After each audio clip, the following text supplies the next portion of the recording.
Oke, baik, teman-teman yang diberkati oleh Tuhan, ya kita telah sama-sama menyembah dan memuji Tuhan, dan tiba saatnya kita akan sama-sama merenungkan firman Tuhan. Maka daripada itu teman-teman, sebelum kita dengar firman Tuhan, saya memohon dengan kerendahan hati untuk teman-teman boleh mengambil sikap yang baik. Walaupun kita secara online mungkin hanya mendengarkan suara, tapi tahukah teman-teman, saat ini teman-teman datang untuk bertemu dengan Tuhan. Maka daripada itu teman-teman, kiranya juga kita boleh mengambil sikap yang baik untuk kita sama-sama dengar firman Tuhan. Baik teman-teman, sebelum kita dengar firman Tuhan, mari kita satu hati di dalam doa. Mari kita berdoa. Terpujilah Tuhan Allah penyelamat hidup kami, Allah yang layak kami puji, layak kami sembah. Segala kemuliaan hanya bagi-Mu. Bapa di sorga, kami bersyukur Tuhan, kami boleh ada sebagaimana kami ada, semua semata-mata karena anugerah-Mu. Tuhan, kami telah menyembah-Mu Tuhan, telah memuji-Mu Tuhan dalam rumah kami masing-masing, dan juga tiba saatnya Tuhan untuk kami dengar firman-Mu. Tuhan, tolong kami, biarlah pemberitaan firman Tuhan yang akan sebentar dilakukan, Tuhan mengurapi hati dan pikiran kami, sehingga firman Tuhan yang kami dengar benar-benar itu boleh menjadi kekuatan bagi kami, menjadi pemulihan bagi hidup kami, yang olehnya nama Tuhan dipuji dan dipermuliakan. Tuhan, Engkau juga ada bersama-sama dengan kami. Roh Kudus, mari ambil alih setiap hati dan pikiran kami. Biarlah fokus kami benar-benar kepada firman-Mu. Jangan biarkan iblis mengganggu kami Tuhan. Iblis mengacau balaukan konsentrasi kami. Tapi biarlah benar-benar Tuhan Engkau mengontrol dan menjagai kami, menyertai kami, sehingga firman Tuhan yang akan kami baca boleh kami baca dan renungkan dengan baik Tuhan. Terima kasih banyak Bapa di sorga. Inilah kami anak-anak-Mu. Dalam nama Tuhan Yesus Kristus, kami serahkan seluruhnya ke dalam tangan kasih-Mu Tuhan, terkhususnya untuk jam pemberitaan firman Tuhan ini. Haleluya, amin. Baik, teman-teman yang diberkati oleh Tuhan, selamat malam, shalom, dan salam sejahtera bagi kita semuanya. Sekali lagi nih, mungkin saya minta tolong Kak Herpina, apakah jelas suaranya Kak Herpina? Takutnya lag atau Jelas, bagaimana? Pak. Aman, Oke, Pak, jelas aman. ya Kak Herpina. Baik. Iya. Terima kasih banyak untuk teman-teman yang sudah bergabung, dan juga terima kasih banyak ya untuk Badan Pengurus atau admin JSK ya, Jodoh Zaman Kristus, yang telah memberikan saya kesempatan hari ini boleh berbicara atas nama Tuhan kepada teman-teman, saudara-saudari semua di mana-mana tempat malam hari ini. Teman-teman yang diberkati oleh Tuhan ya, malam hari ini saya mau membagikan satu firman Tuhan yang mungkin juga firman Tuhan yang hari ini kita akan baca pasti bukan yang pertama kali teman-teman baca. Ini pasti firman Tuhan yang sudah sering kali teman-teman baca, tapi dalam hati saya rindu sekali untuk bagikan ini kembali kepada teman-teman. Di bawah satu tema teman-teman yang saya angkat, yaitu back home. Back home itu teman-teman tahu, yaitu bahasa Batak ya. Tidak, bahasa Inggris ya. Back home itu artinya kembali ke rumah ya. Apa yang menjadi maksud dari kembali ke rumah? Atau mungkin dengan kata lain, pulang teman-teman. Nah, malam hari ini kita akan sama-sama belajar soal arti kata atau artian back home tadi. Apa sih Kak back home, dan relevansinya dengan firman Tuhan yang akan kita baca nanti? Teman-teman, mari kita buka Alkitab kita ya. Teman-teman siapkan Alkitab masing-masing, dan mari kita buka Alkitab kita di dalam Injil Lukas teman-teman. Injil Lukas pasal yang ke-15 teman-teman ya. Injil Lukas pasal yang ke-15 ayatnya yang ke-11, saya baca sampai ayatnya yang ke-24. Injil Lukas pasalnya yang ke-15 maksud saya ya. Injil Lukas pasalnya yang ke-15 ayat 11 sampai ayatnya yang ke-24 saja teman-teman. Oke teman-teman, karena ini cukup panjang ya, saya akan bacakan bagi kita semua. Teman-teman bisa memperhatikan Alkitab teman-teman masing-masing ya. Oke. Saya bacakan bagi kita semua di situ di bawah perikop ya. Perumpamaan tentang anak yang hilang. Perhatikan teman-teman ya. Ayat yang ke-11. Yesus berkata lagi, ada seorang yang mempunyai 2 anak laki-laki. Kata yang bungsu kepada ayahnya, "Bapa, berikanlah kepadaku bagian harta milik kita yang menjadi hakku." Lalu ayahnya membagi-bagikan harta kekayaan itu di antara mereka. Beberapa hari kemudian anak bungsu itu menjual seluruh bagiannya itu, lalu pergi ke negeri yang jauh. Di sana ia memboroskan harta miliknya itu dengan hidup berfoya-foya. Setelah dihabiskan semuanya, timbullah bencana kelaparan di dalam negeri itu, dan ia pun mulai melarat. Lalu ia pergi dan bekerja pada seorang majikan di negeri itu. Orang itu menyuruhnya ke ladang untuk menjaga babinya. Lalu ia ingin mengisi perutnya dengan ampas yang menjadi makanan babi itu, tetapi tidak seorang pun yang memberikannya kepadanya. Lalu ia menyadari keadaannya, katanya, betapa banyaknya orang upahan bapakku yang berlimpah-limpah makanannya, tetapi aku di sini mati kelaparan. Aku akan bangkit dan pergi kepada bapakku dan berkata kepadanya, Bapa, aku telah berdosa terhadap sorga dan terhadap Bapa. Aku tidak layak lagi disebutkan anak Bapa. Jadikanlah aku sebagai salah seorang upahan Bapa. Maka bangkitlah ia dan pergi kepada bapaknya. Ketika ia masih jauh, ayahnya telah melihatnya, lalu tergeraklah hatinya oleh belas kasihan. Ayahnya itu berlari mendapatkan dia, lalu merangkul dan mencium dia. Kata anak itu kepadanya, Bapa, aku telah berdosa terhadap sorga dan terhadap Bapa. Aku tidak layak lagi disebutkan anak Bapa. Tetapi ayah itu berkata kepada hamba-hambanya, lekaslah bawa kemari jubah yang terbaik, pakaikanlah itu kepadanya, dan kenakanlah cincin pada jarinya dan sepatu pada kakinya. Dan ambillah anak lembu tambun itu, sembelilah dia, dan marilah kita makan dan bersukacita. Sebab anakku ini telah mati dan menjadi hidup kembali, ia telah hilang dan didapati kembali, maka mulailah mereka bersukaria. Demikian jauh pembacaan firman Tuhan, teman-teman ya. Dan yang dikatakan berbahagia adalah setiap kita yang tidak saja baca, tidak saja renungkan, tapi mau untuk juga menyimpan dalam hati dan melakukan dalam hidup kita semua. Hari lepas hari, terpujilah nama Tuhan. Shalom teman-teman, sekali lagi ya, salam sejahtera bagi kita semua. Dan aku sangat bersyukur, sangat bersuka cita boleh ada di tengah-tengah orang-orang hebat, orang-orang luar biasa, teman-teman semua sekomunitas JSK ya, Jodoh Seiman Kristus.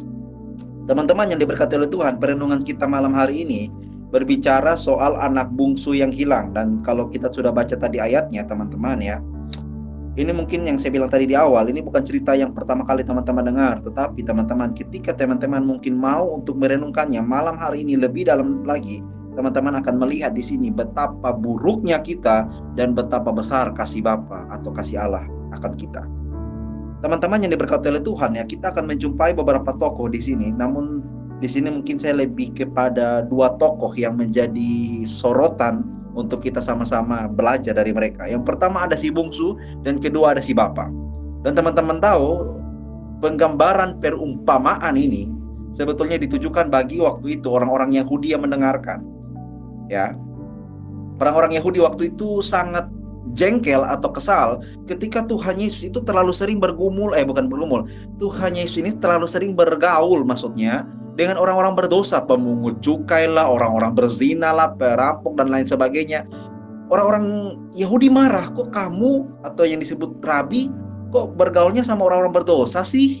Apalagi kalau yang mengatakan itu seorang ahli-ahli Taurat dan imam-imam Farisi. Nah, ahli-ahli Taurat dan imam-imam Farisi ini itu digambarkan sebagai anak sulung nanti ya teman-teman. Tapi kita tidak bahas ke sana. Kita menyoroti dua poin atau poin yang lebih sentral kepada si bungsu dan kasih Bapa.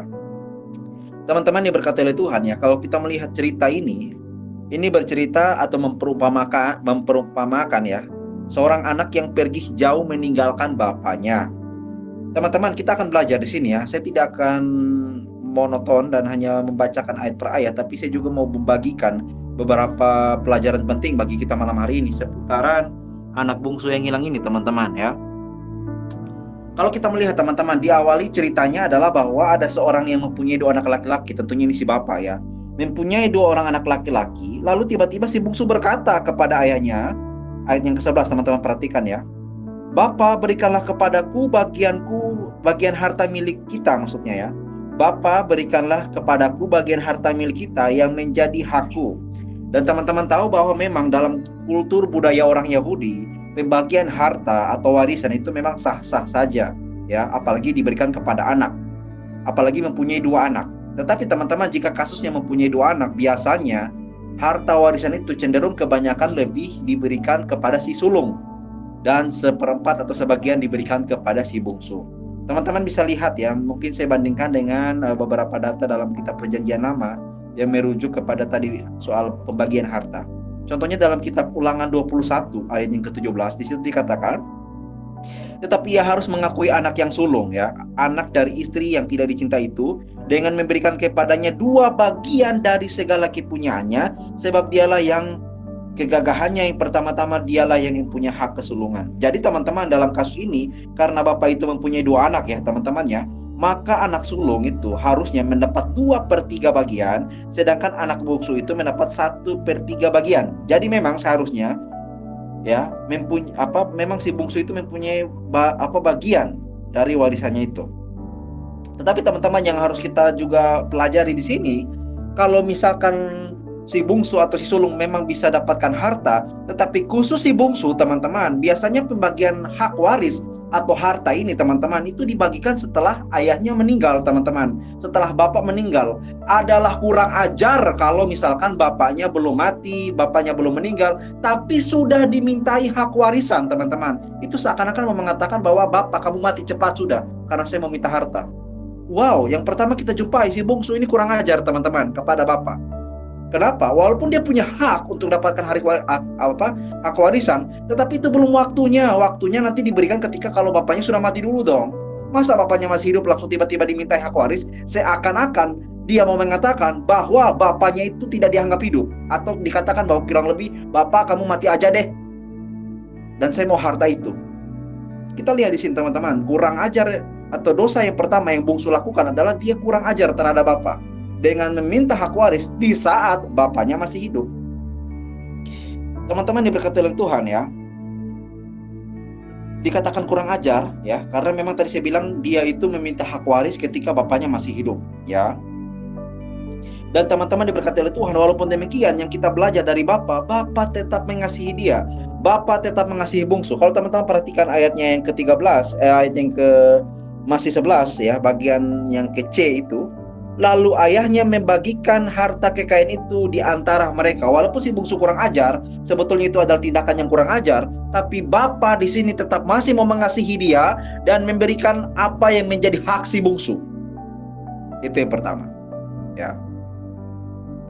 Dan yang kedua teman-teman, ketika si bungsu udah dapat nih ya hak warisan si Bapa, ya, udah dapat haknya dia. Lalu apa yang dia gunakan dengan haknya dia itu, atau harta warisan yang diberikan bapaknya kepada si bungsu teman-teman? Yang dia lakukan apa? Kita lihat di sini. Beberapa hari kemudian anak bungsu itu menjual seluruh bagiannya itu, lalu pergi ke negeri yang jauh. Di sanalah ia memboroskan harta miliknya dengan hidup berfoya-foya.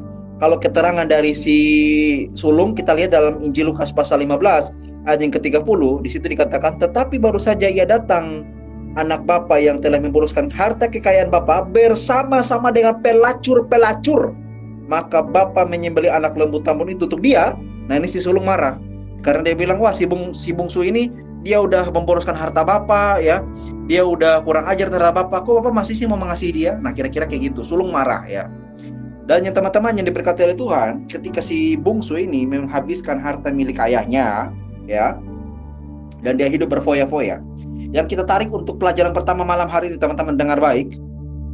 Seringkali kita sebagai orang Kristen, atau kita sebagai orang yang ngakunya percaya Tuhan Yesus, kita mengatakan kita percaya Tuhan Yesus, tapi hati kita seringkali tidak percaya itu. Wah, Yeriko ngomong apa sih? Ya teman-teman, yang saya juga mau bagikan bahwa begini, ketika kita mau percaya Tuhannya sungguh-sungguh, kita harus meninggikan dia dan sembah dia sebagai Tuhan Allah dan Juru Selamat. Amin. Seringkali kita tidak menjadikan Tuhan Yesus sebagai Tuhan Allah dan Juru Selamat dalam hidup kita. Kita minta maaf teman-teman ya, mungkin lebih cenderung menjadikan Tuhan itu sebagai Satpol PP, penjaga kita yang saat kita butuh baru kita datang saja, saat kita susah baru kita berdoa. Kalau senang-senang tidak pernah datang kepada Tuhan, lupa Tuhan. Nanti saat udah sakit ya, udah saat menderita, baru tuh datang kepada Tuhan. Jadi datang kepada Tuhan bukan karena kerinduan, tapi karena ada maunya, karena susah dulu baru datang kepada Tuhan. Model si bungsu ini teman-teman, dia hanya butuh pemberian Bapa, tapi dia tidak membutuhkan sang pemberi itu sendiri, yakni Bapa sendiri. Amin teman-teman. Teman-teman coba renungkan, kira-kira teman-teman lebih mencintai mana? Pemberian yang Tuhan kasih, berkat-berkat yang Tuhan kasih, atau sang pemberi berkat itu sendiri, yaitu Tuhan sendiri yang memberikan berkat kepada kita? Kalau kita lebih mencintai Tuhan daripada pemberian Tuhan, harusnya ketika Tuhan tidak kasih kita sesuatu yang kita mau, kita tidak boleh marah. Benar dong? Contohnya teman-teman mau minta apa di sini kepada Tuhan, lalu Tuhan tidak pernah jawab. Ketika Tuhan tidak pernah jawab, lalu teman-teman marah karena seakan-akan Tuhan jahat, tidak menjawab doa teman-teman. Apakah begitu? Teman-teman keliru besar, teman-teman ya. Kenapa? Karena di sini posisinya bukan Tuhan yang sembah kita, bukan Tuhan yang melakukan apa yang kita mau, tetapi sebaliknya kita yang harus lakukan apa yang Tuhan mau. Amin.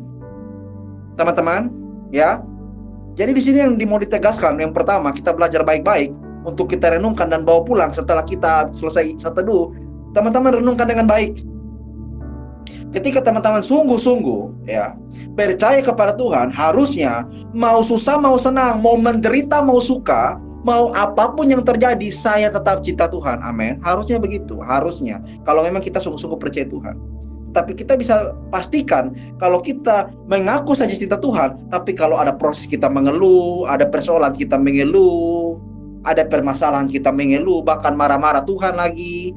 Wah, saya rasa bahwa kita mungkin sudah lebih kurang aja dari bungsu ya. Tapi saya percaya dalam nama Yesus, teman-teman di JSK tidak ada. Amin ya. Oke teman-teman, kita lanjut ya. Ketika kita melihat tadi si bungsu ini teman-teman, dia kurang ajar terhadap Bapa, dan bahkan harta yang diberikan Bapa kepada dia pakai untuk berfoya-foya, menghabiskan dengan para pelacur-pelacur teman-teman. Teman-teman tahu akhirnya apa yang terjadi? Ketika dia sudah mendapatkan apa yang dia mau, malah petaka terjadi. Teman-teman, sebelum kita lanjut teman-teman, saya mau bagikan sedikit hal ini dulu teman-teman ya. Si bungsu ini tidak pukul bapaknya teman-teman. Si bungsu mungkin tidak melawan bapak, tidak melakukan itu. Tetapi satu hal yang paling menyakitkan yang bungsu lakukan adalah meninggalkan bapak dan pergi ke negeri yang jauh. Ada yang mengatakan teman-teman, pendeta atau teolog atau apologet yang mengatakan bahwa negeri yang jauh itu teman-teman, negeri yang sangat amatlah jauh. Jadi benar-benar jauh. Bungsu itu pergi tinggalkan bapak itu benar-benar jauh teman-teman. Bukan dekat-dekat, tapi sangat jauh ditinggalkan bapak. Tinggalkan si bapak. Bungsu ini meninggalkan bapak sangat jauh teman-teman ya. Dia tidak menyakiti atau merampok atau membunuh bapak teman-teman. Tetapi yang bungsu lakukan, meninggalkan bapak. Itu betul-betul satu tindakan yang sangat bikin sakit hati bapak. Amin. Meninggalkan bapak di sini artinya bahwa dia tidak mau lagi diatur oleh bapak. Dia tidak mau lagi hidup dalam kekuasaan bapak. Dia tidak lagi mau hidup dalam kebergantungan terhadap bapak. Dia mau hidup suka-suka, mau hidup bebas-bebas. Pokoknya hidup suka-suka gue deh. Lo siapa, gue siapa gitu kira-kira. Nggak ada yang perlu ngatur gue. Kalau istilah kerennya. Siapa sih yang urus hidup masing-masing kira-kira gitu. Gue ya gue. Hidup ini ditentukan oleh tangan gue. Benarkah gitu? Teman-teman harus tahu, teman-teman bernapas ini karena Tuhan. Makanya orang-orang yang terlalu sombong mengatakan hidup-hidupnya dia, dan bahkan dia mau mengatur hidup dia itu bernapas dari siapa? Dari dia sendiri atau Tuhan yang kasih napas untuk dia? Baik kalau dia masih hidup dan bertobat. Kalau Tuhan cabut napasnya dan dia mati.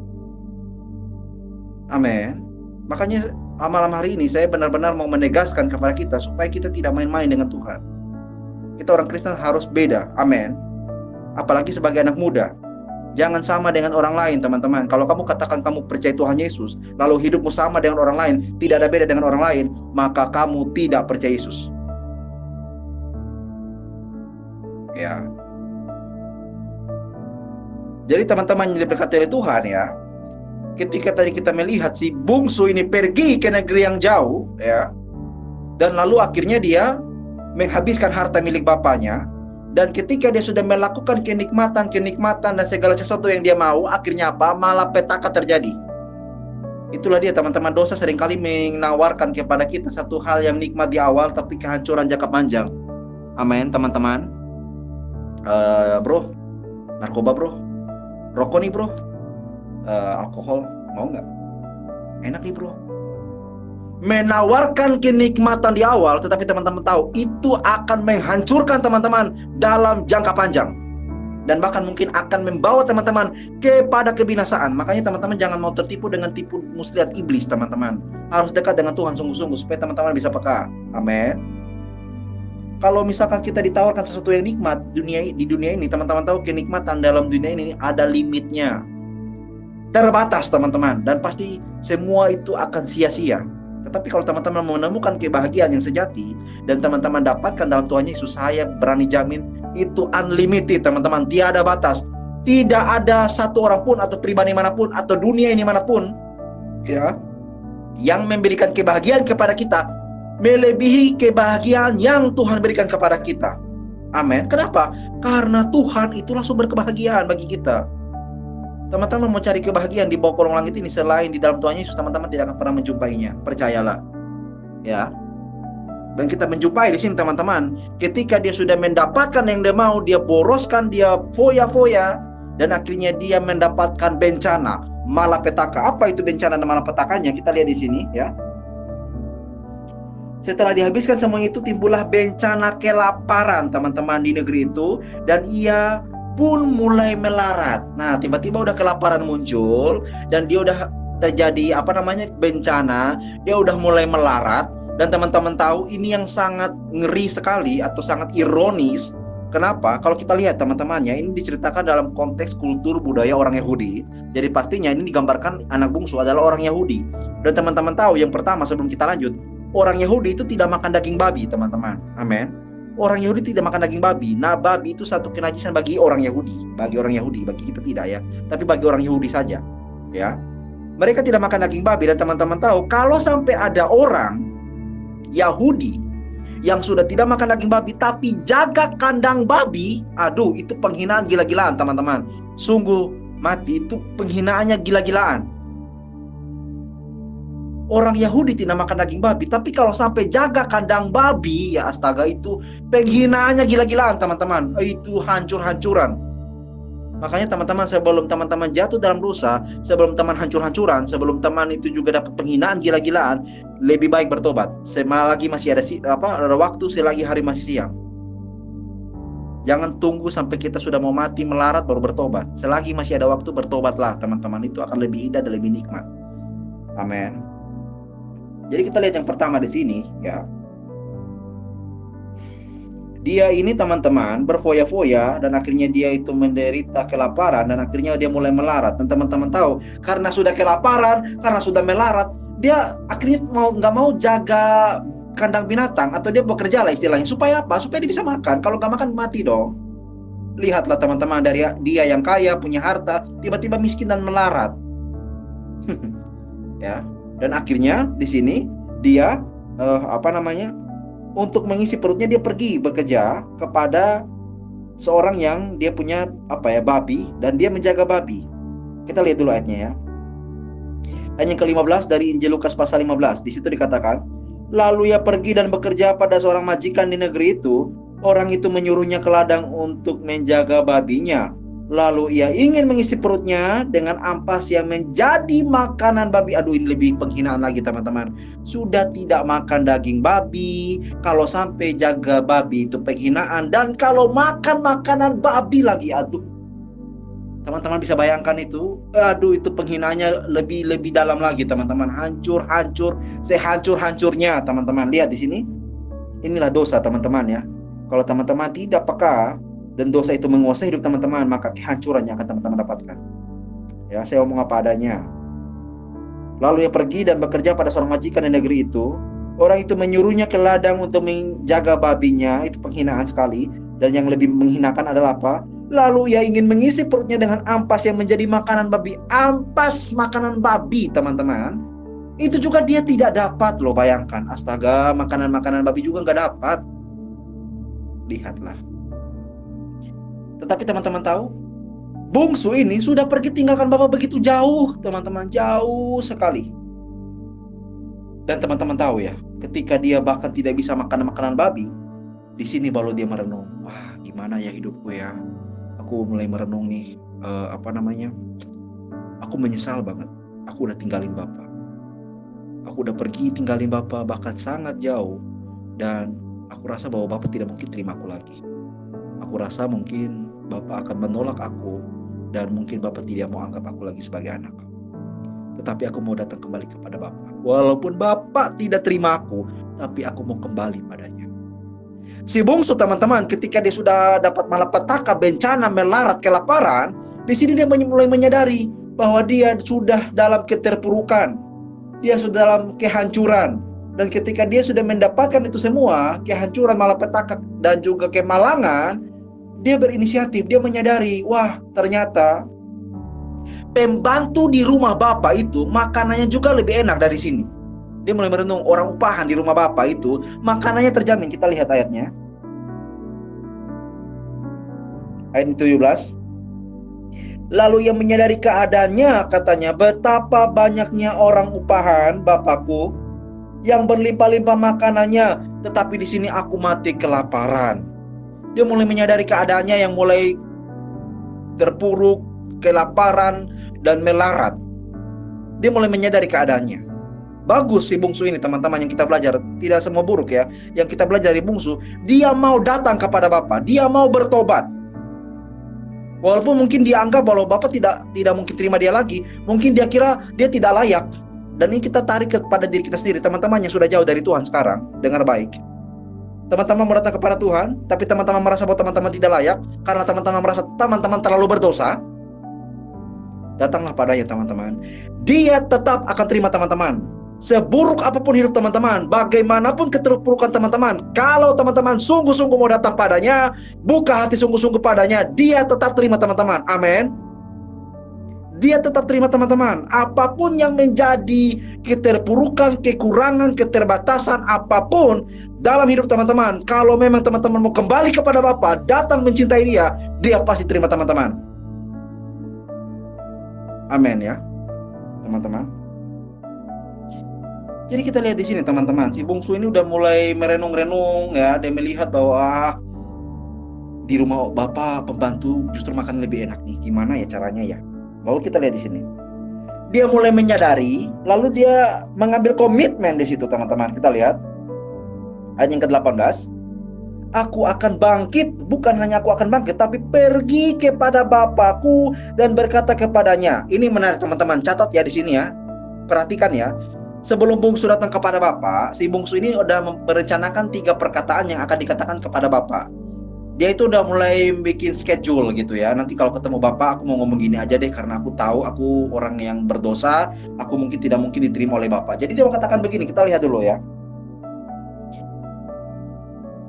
Bapak, ayat yang ke-18, yang pertama, aku telah berdosa terhadap Bapa dan aku telah berdosa terhadap surga dan terhadap Bapa. Aku tidak layak lagi disebutkan anak Bapa. Itu yang kedua ya. Dan yang ketiga, jadikanlah aku sebagai salah seorang upahan Bapa. Jadi ada 3 hal yang mau dikatakan kepada Bapa nanti ketika bungsu ketemu Bapa. Yang pertama adalah, Bapa, aku telah berdosa terhadap surga dan terhadap Bapa. Yang pertama. Yang kedua, aku tidak layak lagi disebutkan anak Bapa. Itu yang kedua. Dan yang ketiga, aku mau atau jadikanlah aku sebagai salah seorang upahan Bapa. Jadi 3 hal itu yang nanti dia akan sebutkan kepada Bapa. Tapi yang menarik teman-teman, nanti kalau ketemu Bapa, dia tidak sempat atau bahkan menyelesaikan apa yang dia mau katakan kepada Bapa nanti. Kenapa? Kita lihat. Maka bangkitlah ia dan pergi kepada bapaknya. Dia bangkit pergi kepada Bapa. Dan teman-teman tahu, lihat di sini ada 20, perhatikan. Ketika bungsu masih jauh, teman-teman, ayahnya telah melihatnya. Bungsu masih jauh di ujung kulon sana, tapi Bapak udah lihat. Bungsu udah mungkin tinggalkan Bapak berapa lama? Entah 1 tahun, 2 tahun, tidak catat di sini. Mungkin dengan waktu yang lama. Lalu bungsu datang dan mungkin dengan perubahan yang besar. Mungkin bungsu adalah orang yang ganteng, anak yang baik, rambutnya bagus. Tapi sekarang udah jadi kayak gembel, karena memang udah melarat dan miskin dan dia kelaparan. Tetapi teman-teman, walaupun demikian, dia udah berubah. Bapak tetap melihatnya. Walaupun dari jauh, Bapak tetap mengenali bungsu. Teman-teman yang diberkati oleh Tuhan malam hari ini, tahukah teman-teman, kasih Allah terlalu besar, melampaui apapun, melampaui segala akal. Amin teman-teman. Saya baca ayat ini teman-teman, ketika saya baca berulang-ulang, saya hampir nangis loh. Aduh Tuhan, terima kasih banyak Tuhan. Saya orang yang betul-betul adalah orang yang berdosa, yang tidak layak, yang harus layak mati, binasa, masuk neraka. Tapi Tuhan masih mencintai saya. Ini Tuhan masih mau memberkati saya, masih mau menyertai saya, masih mau selamatkan saya Tuhan. Terima kasih banyak. Makanya teman-teman, sebutkanlah dalam hidup teman-teman, siapakah orang yang paling mencintai teman-teman melebihi Tuhan Yesus? Siapakah dia? Mau orang tuamu, mau pacarmu, mau siapapun, tidak ada kasih yang lebih besar daripada kasih Allah bagi kita. Amin. Ya, renung dan dengarkan ini baik-baik teman-teman. Kasih Allah terlalu besar bagi kita.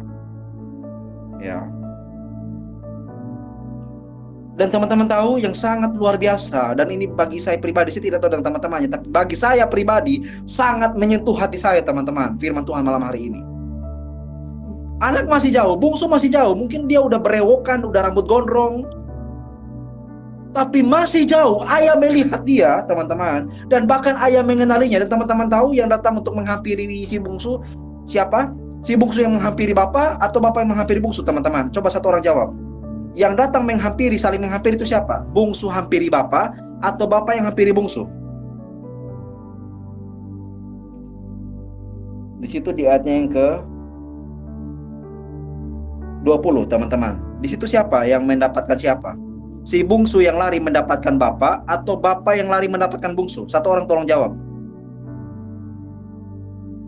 Ada?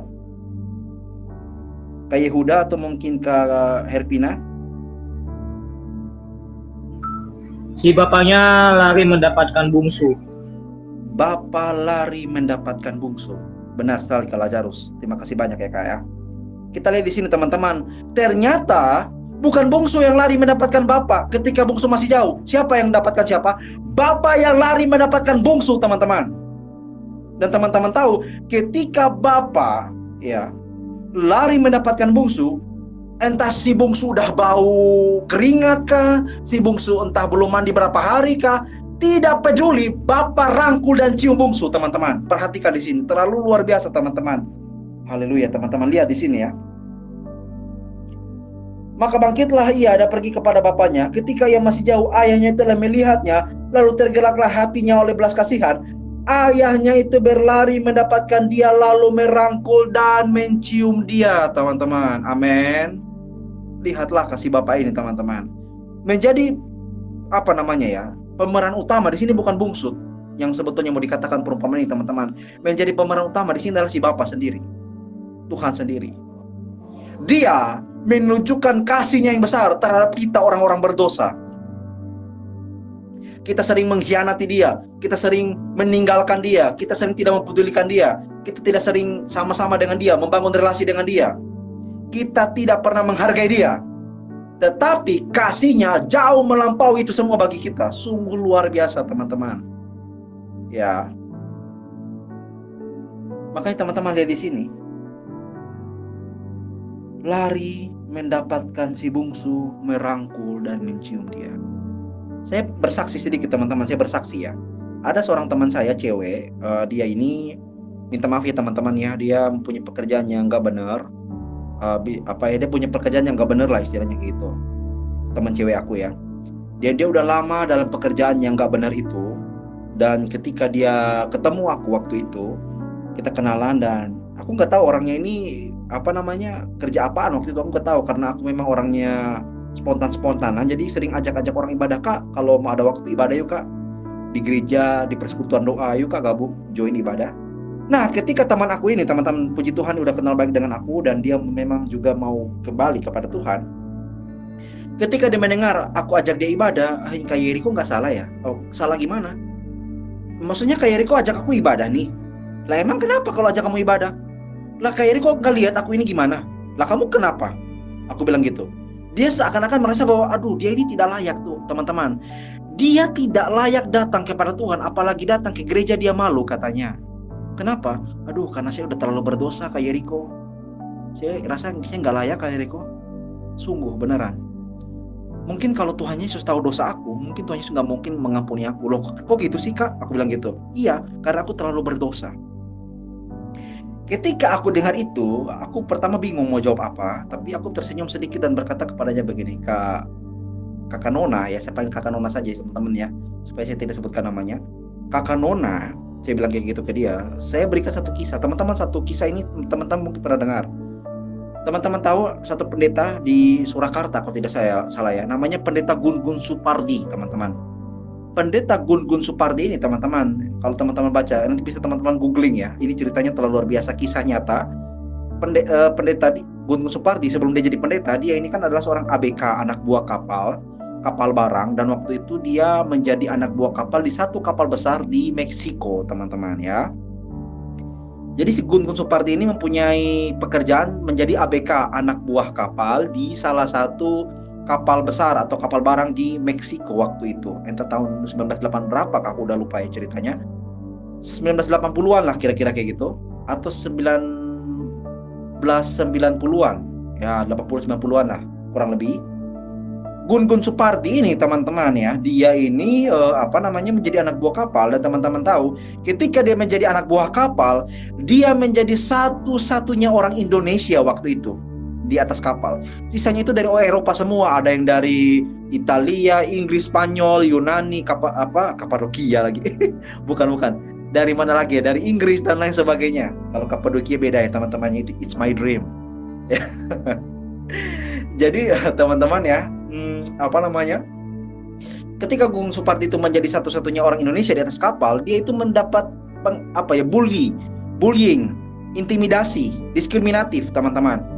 Jadi dia itu diejek, dibully, dan bahkan mungkin dia itu direndahkan oleh teman-teman sekerjanya waktu itu.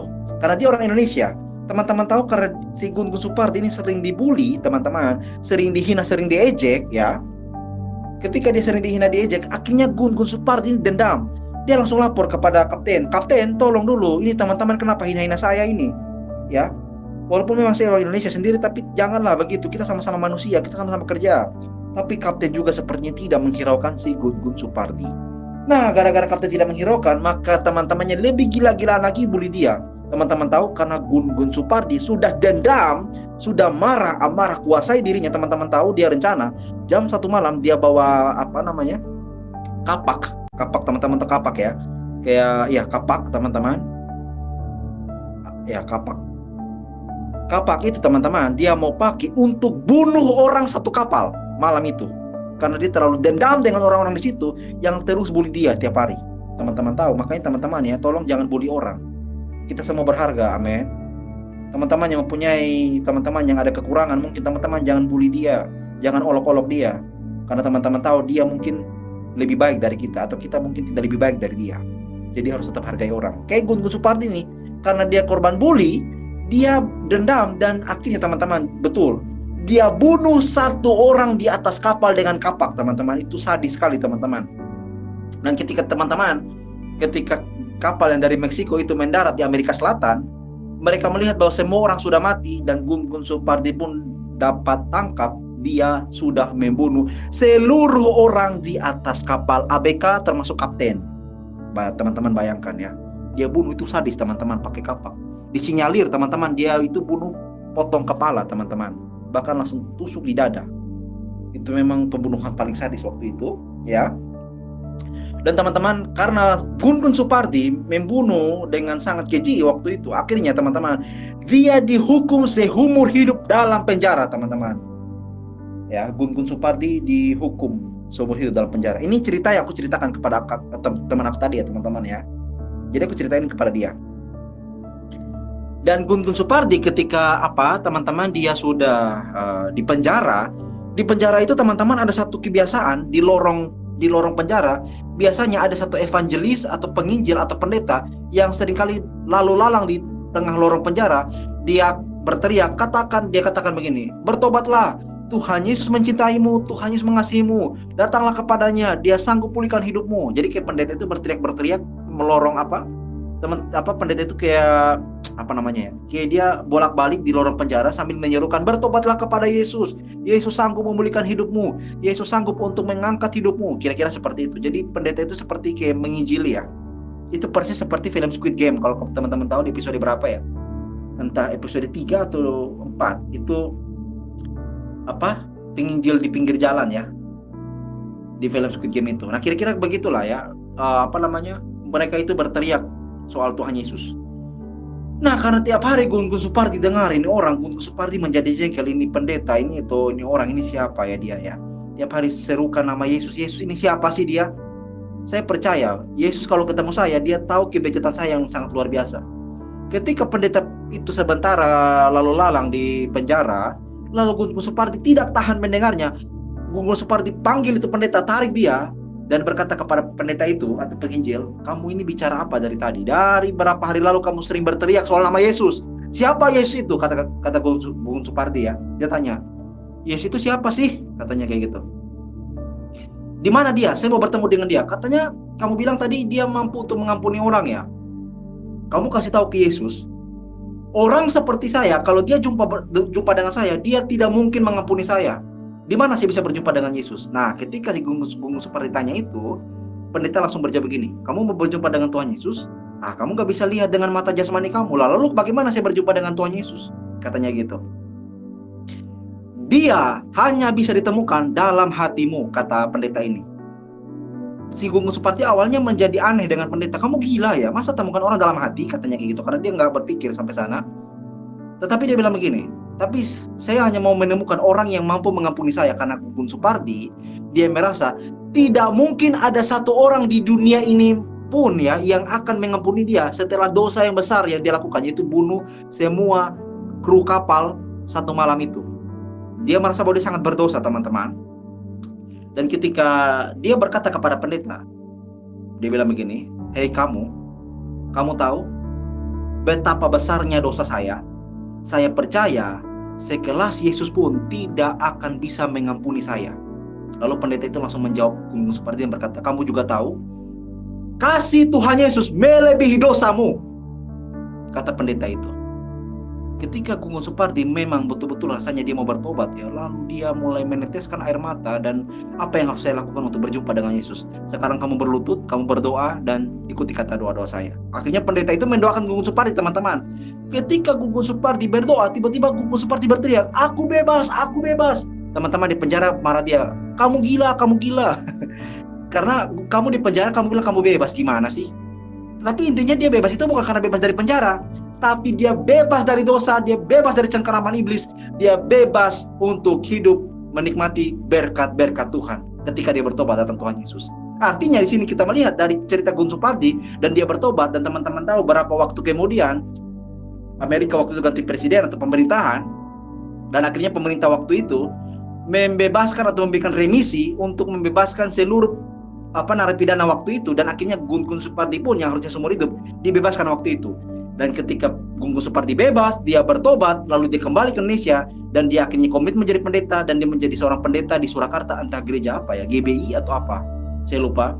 Tapi pastinya Gun Supardi telah menjadi gembala di salah sebuah gereja atau di sebuah gereja dari kisah Gun Supardi. Dan ketika aku ceritakan itu kepada teman aku tadi, teman-teman, akhirnya dia juga menangis, teman-teman. Dia juga menangis loh. Gun Supardi yang bunuh orang saja, Tuhan Yesus mau terima. Kamu pernah bunuh orang? Aku tanya gitu ke dia. Kamu pernah bunuh orang? Berapa orang yang kamu bunuh? Belum pernah kan? Nah, orang yang bunuh orang saja Tuhan terima, apalagi kamu? Aku bilang gitu. Dan akhirnya teman-teman tahu, dia merasa bahwa benar, aku layak di hadapannya. Tetapi itu bukan berarti kita akhirnya menjadi memanfaatkan itu dan kita hidup dalam dosa. Tidak. Kita bertobat sungguh-sungguh dan tetap mau hidup dalam tangan Tuhan. Kita tidak ikut lagi seperti yang kita mau. Amin, teman-teman ya. Dan teman-teman, itulah kita seperti bungsu. Mungkin kita sudah jauh dari Bapa dan kita merasa kita tidak layak. Dan kita merasa tidak layak. Apakah Bapa akan menolak kita? Tidak. Ya. Bapa akan mau terima kita dan tidak akan membuang kita. Kita lihat di sini teman-teman, bahkan ketika sudah bertemu Bapa, nah aku bilang tadi kan, bungsu kan berencana tuh untuk mengatakan 3 hal ini. Kita lihat ya. Ayat 21, kata anak itu kepadanya, yang pertama nih teman-teman perhatikan, Bapa, aku telah berdosa terhadap sorga dan terhadap Bapa. Perkataan pertama selesai, oke, beres. Yang kedua, aku tidak layak lagi disebutkan anak Bapa, bisa masuk. Dan yang ketiga ini belum sempat terucap, jadi karena aku seorang upahan Bapa, itu belum terucap teman-teman. Kenapa? Karena Bapa sepertinya langsung memotong perkataan dia dan langsung tidak mempedulikan perkataan si bungsu itu, lalu berkata kepada hamba-hambanya, lekaslah bawa kemari jubah yang terbaik. Jubah itu merujuk tanda kepantasan, kelayakan. Amin. Jubah yang terbaik, bahwa pakaikan itu kepadanya, dan kenakanlah cincin sebagai tanda penghormatan baginya, dan sepatu pada kakinya. Terjemahannya mengatakan sandal pada kakinya, yang menandakan dia adalah anak. Jadi teman-teman yang berkati Tuhan, ya, malam hari ini kita belajar bahwa kita melihat, ya, si bungsu ini ketika dia, ya, datang kepada Bapa langsung kenakan dia jubah yang terbaik, kenakan dia cincin dan bahkan sepatu untuk alas kakinya. Dan teman-teman tahu, kita lihat, dan ambillah anak lembu tambun itu, sembelihlah dia, dan marilah kita makan dan bersukacita, sebab anakku ini telah mati dan menjadi hidup kembali, ia telah hilang dan didapati kembali. Mati di sini bukan mati badani, teman-teman, ya. Mati di sini merujuk bukan mati badani atau fisikal, tapi mati di sini merujuk kepada mati rohani, yang artinya keterpisahan hubungan dengan Bapa. Dia yang udah putus hubungan dengan aku, kata Bapa, tapi sekarang telah hidup kembali, telah menjalin relasi kembali denganku, katanya begitu, ya. Mari kita bersukacita dan makan bersama-sama dengan dia. Seperti juga dalam Injil Lukas pasal yang ke-15, ya, ayatnya yang ke-7, di situ dikatakan, aku berkata kepadamu, demikian juga akan ada sukacita di surga karena satu orang berdosa telah bertobat, lebih daripada sukacita karena 99 orang benar yang tidak memerlukan pertobatan. Amin, teman-teman. Teman-teman tahu, kalau teman-teman bisa bawa hidup teman-teman bertobat sungguh-sungguh, sukacita di sorga. Amin. Malaikat bersukacita. Teman-teman bisa bawa hidup sahabat teman-teman, keluarga teman-teman, pacar teman-teman datang kepada Tuhan dan dia bertobat. Teman-teman tahu, sukacita di sorga besar-besaran karena ada satu jiwa yang bertobat datang kepada Tuhan. Amin, saudara-saudariku yang dicintai dan dikasihi oleh Tuhan, saya sangat bersuka cita malam hari ini boleh membagikan firman Tuhan, dan saya pribadi sangat juga mengasihi teman-teman. Saya tidak kenal teman-teman di sini, bahkan kita tidak pernah ketemu muka dengan muka. Saya tidak juga mengenal secara pribadi teman-teman, tetapi dalam hati saya yang paling dalam, saya merasa dekat sekali dengan teman-teman. Saya percaya ini kasih Tuhan yang menyatukan kita. Jadi teman-teman berkati oleh Tuhan, ya, kita sudah belajar dari anak bungsu yang hilang ini. Sejauh-jauh apapun kamu pergi, sehilang-hilang apapun kamu terhilang, kalau kamu kembali, Tuhan pasti terima kamu. Amin. Kasih Bapa terlalu besar bagi kita. Tetapi teman-teman, kalau sudah pulang, ya ingat, jangan kabur-kabur lagi dong, ya. Kalau sudah bertobat, hidup baik-baik sudah, jangan bikin dosa lagi, ya. Karena Tuhan yang kita cintai juga adalah Tuhan yang adil. Tidak sekali-sekali dibebaskannya daripada kita hukuman bagi kita. Amin. Tuhan mengasihi, tapi juga Tuhan adil. Jadi teman-teman harus ingat baik, ketika teman-teman terpuruk, ketika teman-teman berdosa dan seakan-akan teman-teman tidak layak, kita sudah dengar di sini. Kamu layak, kamu berharga, kamu spesial, kamu istimewa, kamu segambar dan serupa dengan Allah. Amin. Bahkan harga dirimu itu, teman-teman, bukan pound sterling, bukan dolar, bukan perak, bukan rupiah. Hargamu adalah darah Kristus Yesus di atas kayu salib. Amin. Jadi pakailah hidup ini dengan sebaik-baik mungkin. Jangan bikin diri murahan, teman-teman. Amin. Kamu terlalu berharga. Kamu terlalu luar biasa. Tuhan terlalu mencintaimu. Kiranya firman Tuhan malam hari ini boleh menguatkan, meneguhkan, dan juga memberkati kita semua. Amin. Teman-teman, sebelum kita menutup Alkitab kita, mari kita mengucap syukur firman Tuhan malam hari ini dengan kita berdoa bersama-sama. Mari kita berdoa. Bapa di sorga, puji syukur Tuhan, kami telah dengar firman-Mu. Kami telah mendengarkan firman Tuhan malam hari ini. Tuhan juga membaca firman-Mu. Tuhan tolong kami. Biarlah firman yang telah kami baca dan kami dengarkan ini Tuhan tidak lalu begitu saja, tapi kami boleh simpan dalam hati dan lakukan dalam hidup kita semua, hidup kami semua hari lepas hari Tuhan. Engkau juga memberkati setiap kami Tuhan yang juga telah mau mengambil komitmen. Biarlah Tuhan mari menguatkan kami sehingga kami benar-benar sungguh-sungguh hidup takut akan Engkau. Terpujilah nama-Mu Tuhan. Terima kasih banyak. Inilah kami anak-anak-Mu. Kami serahkan hidup kami dalam tangan kasih-Mu. Apapun yang terjadi, kami tahu yang terbaik Tuhan persiapkan bagi kami. Dalam nama Tuhan Yesus, satu-satunya penembus dosa umat manusia, kami bersyukur untuk firman-Mu.